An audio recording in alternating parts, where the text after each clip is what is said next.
Good day everyone, this is WalkingJ. Thanks for tuning in. It's been a while. I'm here to bring you some updates in my channel. I'm planning to post videos that'll be helpful in your integration to Saskatchewan if you're planning to live here or if you're arriving soon. So my last video was about the spring. I was actually really busy doing the immigration consulting jobs. I got lots of clients already. I forgot to update you that I'm an immigration consultant now.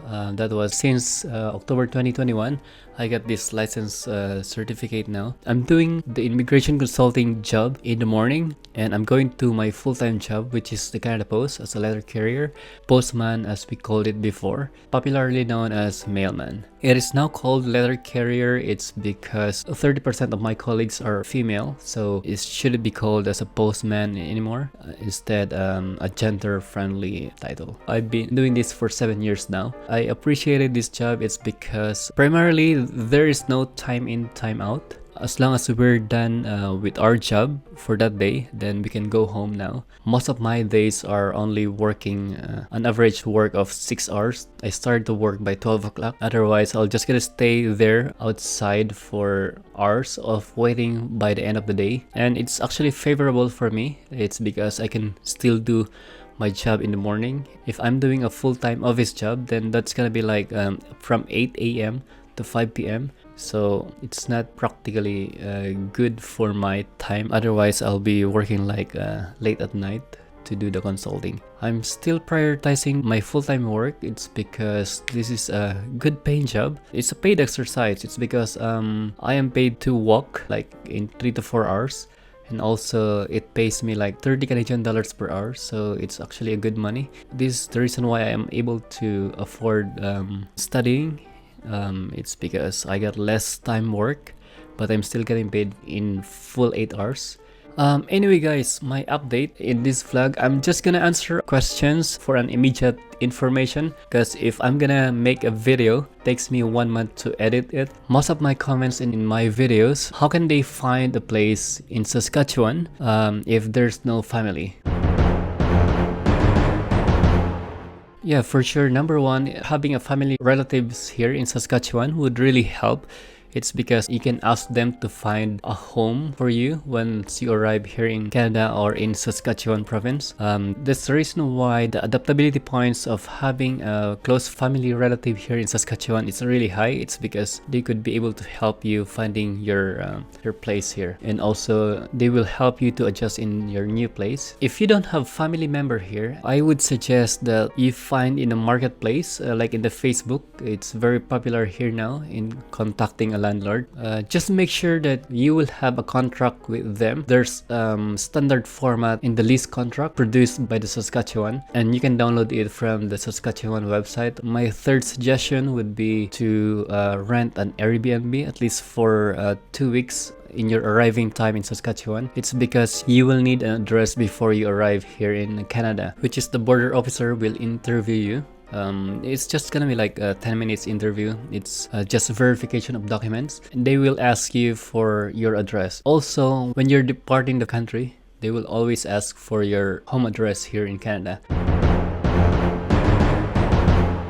You can also find this information on how much will be the cost in marketplace as well. You just need to set the location. For example, in the marketplace, go to the marketplace, change this location, and then go to the Regina, like that one, and then apply. And then just search for house for rent. You would be able to find here how much is the rental for houses. Like this one is 1.4.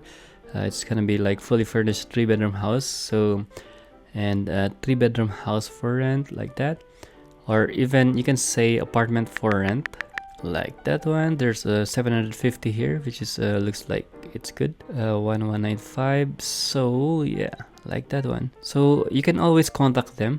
Also, you can do search a room for rent. So should be really cheap. It's especially if you're alone and you're not really particular with having a big house yet. So it looks like the average prices for that one is 500. For example, this one. So you will have a private room, of course. You won't have a roommate. Whenever we call roommate, that means you're like a housemate. You're not actually sharing a room. So yeah, look at this. There are also 450.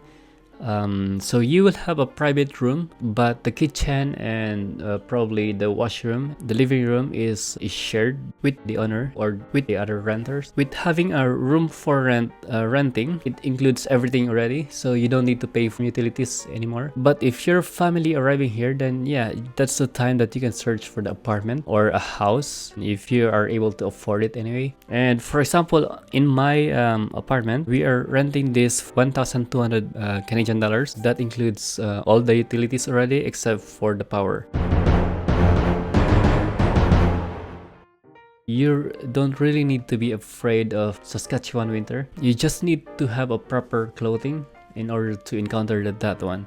And also when you're going to the office, you don't need to wear anything like that. It's just gonna be like the usual you wear in the office, and you just need to bring a coat, because in the office, in other houses, it's also warm. Even it is minus 40 already, the house are warm, the office are warm. In the car as well, it's warm, so you're not always outside. The only thing that you're gonna be outside during the winter is when you're going to your car. When you're getting out from the car and going to your home, to the grocery, to the office, and that's the only time that you are outside. Exception for me, I work outside actually, so I wear a different one, like the one that you see in my Saskatchewan winter video. It's only because I'm gonna stay outside for a while. That's the time that I need to wear my ski pants.